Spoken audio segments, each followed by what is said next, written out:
Üdv prepperek! Ebben a mai videóban ezt a Naturhike tarp sátrat fogjuk kipróbálni. Ugye a tarp sátraknak nincsen alja, tehát ez inkább egy ilyen sátorlapos szerű sátor. Úgyhogy ez a videó erről fog szólni, gyertek, tartsatok velem!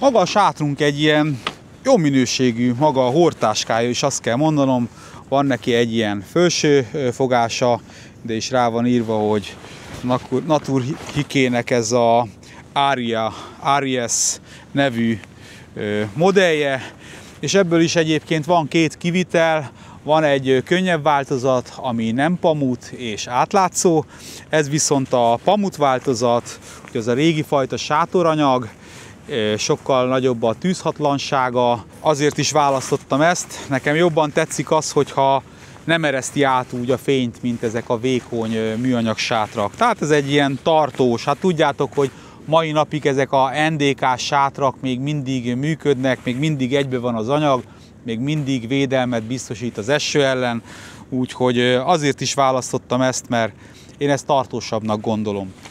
Na most, amit tudni kell róla, hogy egyébként nem könnyű, mert ha jól emlékszem, akkor 5,6 kg a sátorvasakkal együtt, de cserébe egy nagyon tartós cuccot kapsz, tehát ez nyilván nem a hátizsáknak a tartozéka kell, hogy legyen, hanem ez egy ilyen autós kirándulásnál, hogyha az autó kicsi és nem tudtok benne megaludni, akkor például kiváló választás lehet.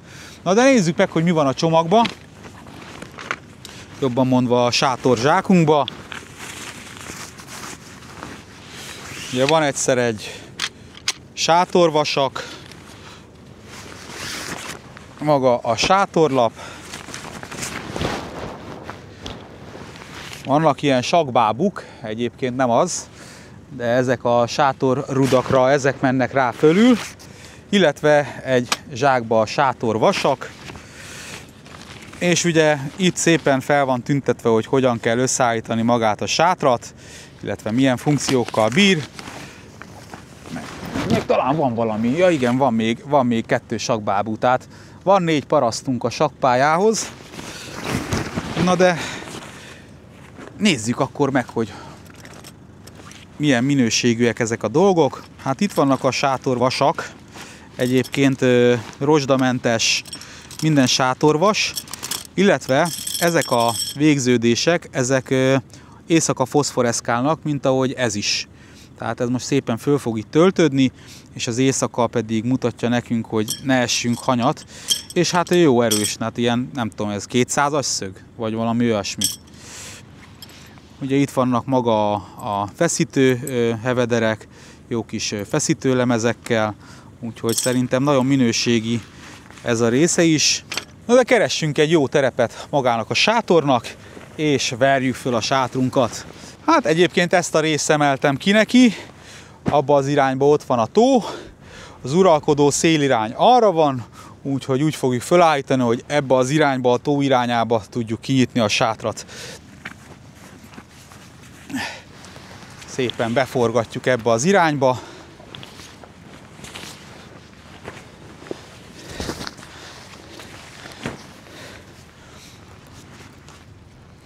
Így, körülbelül. Most hát első körben szúrjuk ki a 2 sarkát. Kicsit arrébb húzzuk. Ugye egyébként látható, hogy milyen jó minőségű az elvarrás, sehol egy szál, ami kilógna, tehát nagyon jó maga a cucc. És ilyen hevederekkel kell kihúzni, tehát nem egyszerű kis parakordok, hanem komoly terhelést bíró hevederek. Az a kérdés, hogy itt a talajba be tudom-e annyira szúrni. Ha szeretnél újabb hasonló tartalmú videókat, akkor ne felejts el feliratkozni, és a kis csengőt is nyomd meg. Ha pedig tetszik ez a videó, akkor nyomj egy lájkot, köszi! Tekás baltával, csak ugye itt ez ilyen kavicsbánya, úgyhogy a felső réteg alatt könnyen lehetnek nagyobb kavicsok. Na de nagyjából így, nagyjából ide.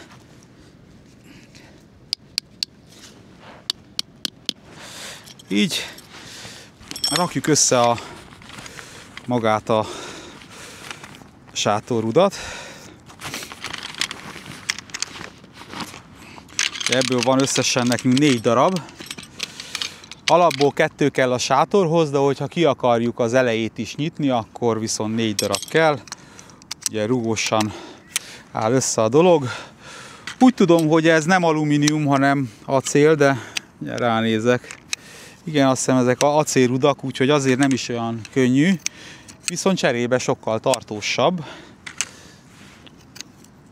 Úgyhogy megvan a mi sátorrudunk, természetesen itt is márkázva van, és tulajdonképpen majd a sátor tetejére majd ezzel fogjuk úgymond a hegyét védeni. Na most pedig innen bújjunk bele, és keressük meg a végét.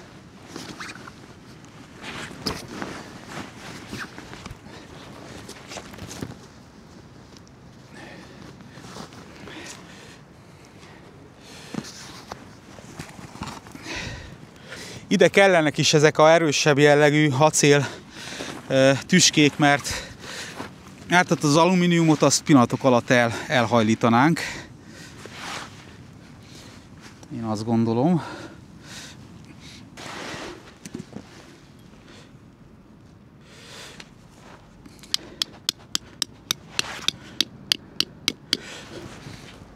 Jó.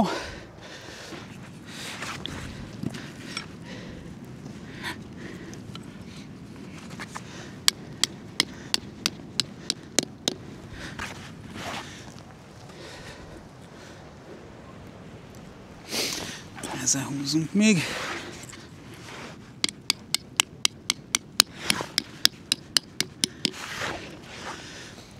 Nos, hát így néz ki a mi kis sátrunk.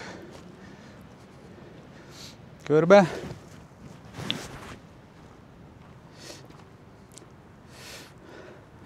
Láttátok, egyszerű volt fölállítani.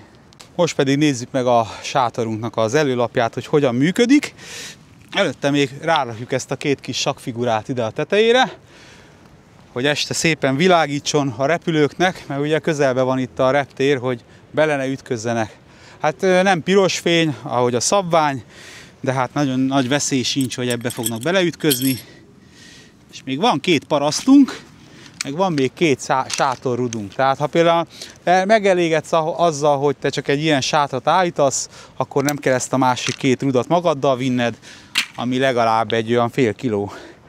Nézzük meg és nyissuk ki a sátornak az elejét. Amit itt szívzárral tudunk fölnyitni, és egyébként 2 szívzárja is van, azt már mindjárt megmutatom, hogy miért is.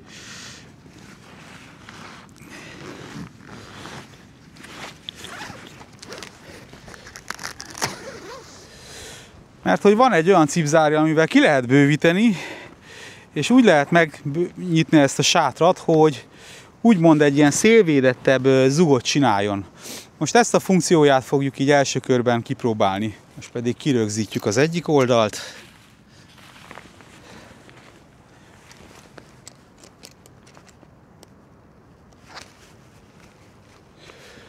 Ezt egyébként kihelyettesítheted egy ággal is, tehát nem muszáj neked a gyári vasszölöpét használni. A belsőhöz sem muszáj, de ezért célszerű. De ha nincs más, akkor használhatod ágakkal is. Jöhet a másik oldal.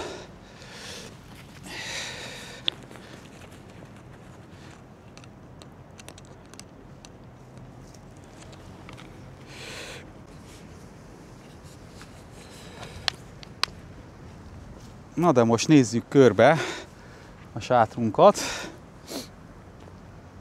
Ugye először is jöjjünk be, nézzük meg itt a belsejét. Ugye látható, hogy egyáltalán nem annyira világítja át a fény, mint a hagyományos sátrakat, a mostani modern sátrakat. Ugye ez a régi pamutszövet, tehát egy sokkal sűrűbb szövet. Itt van egy kéménynyílásunk, ez most kívülről le van csukva. Majd mindjárt megmutatom kívülről is. Ezt itt szépen föl lehet tépőzárazni, ott van alatta a tűzhatlan anyag, és akkor szépen gombbal ide föl lehet csavarni, és akkor fönt van elhelyezve. Mint látjátok, egyébként ezt a ponyvát ugye ezzel a cipzárral be tudjuk csukni, akkor lesz egy ilyen hagyományos sátorformájú sátrunk, illetve ezt innen el is tudjuk, tehát innen le tudjuk cipzározni és be tudjuk gyűrni, és akkor nem lesz ez a kis szélvédő részünk, de ezt majd mindjárt megnézzük. És hát így néz ki a mi kis sátrunk hátulról. Ott van a tó.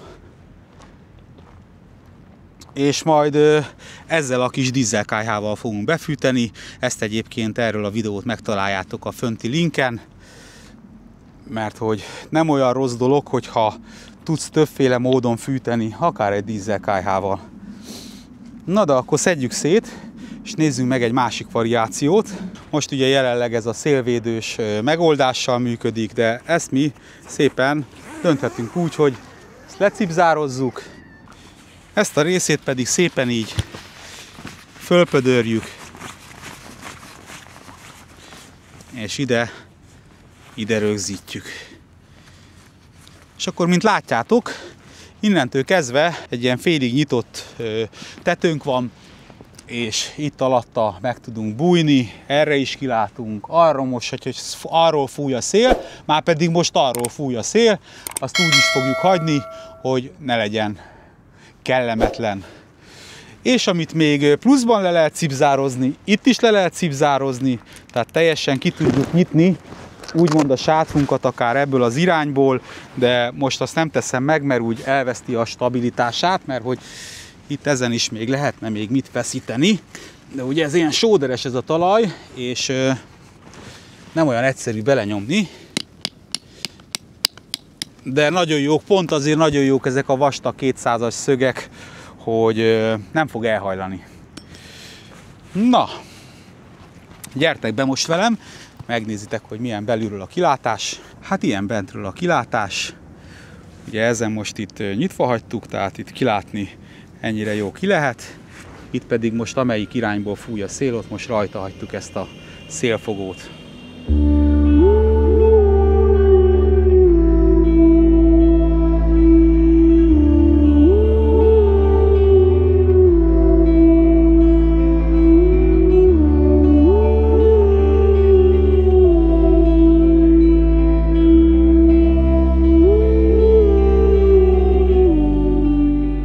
Most én úgy gondolom, hogy ez a Naturhike márka igazán prémium cuccokat gyárt. Igaz, nem is olcsó, viszont cserébe tényleg jó minőségű kínai cuccot kapsz.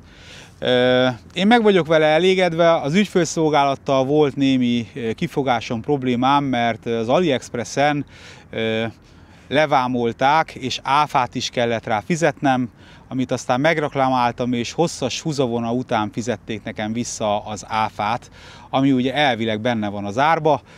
Na minden esetre nem vagyok az ügyfélszolgálattal megelégedve, ezt nem is szponzorált tartalom, viszont annyira jó minőségűnek tartom ezt a sátrat, hogy mindenképpen be akartam nektek mutatni. A leírásba be fogom azért rakni az AliExpress-es linket, ahonnan megvásároltam. Köszönöm szépen a figyelmet, erőt, reménységet mindenkinek, sziasztok! Ha még mindig velem vagy, akkor mondok neked egy üzenetet a könyvből, mégpedig a példabeszédek könyvéből, a 20. fejezet 3. részéből. Tisztesség az embernek elmaradni a versengéstől, valaki pedig bolond, patvarkodik.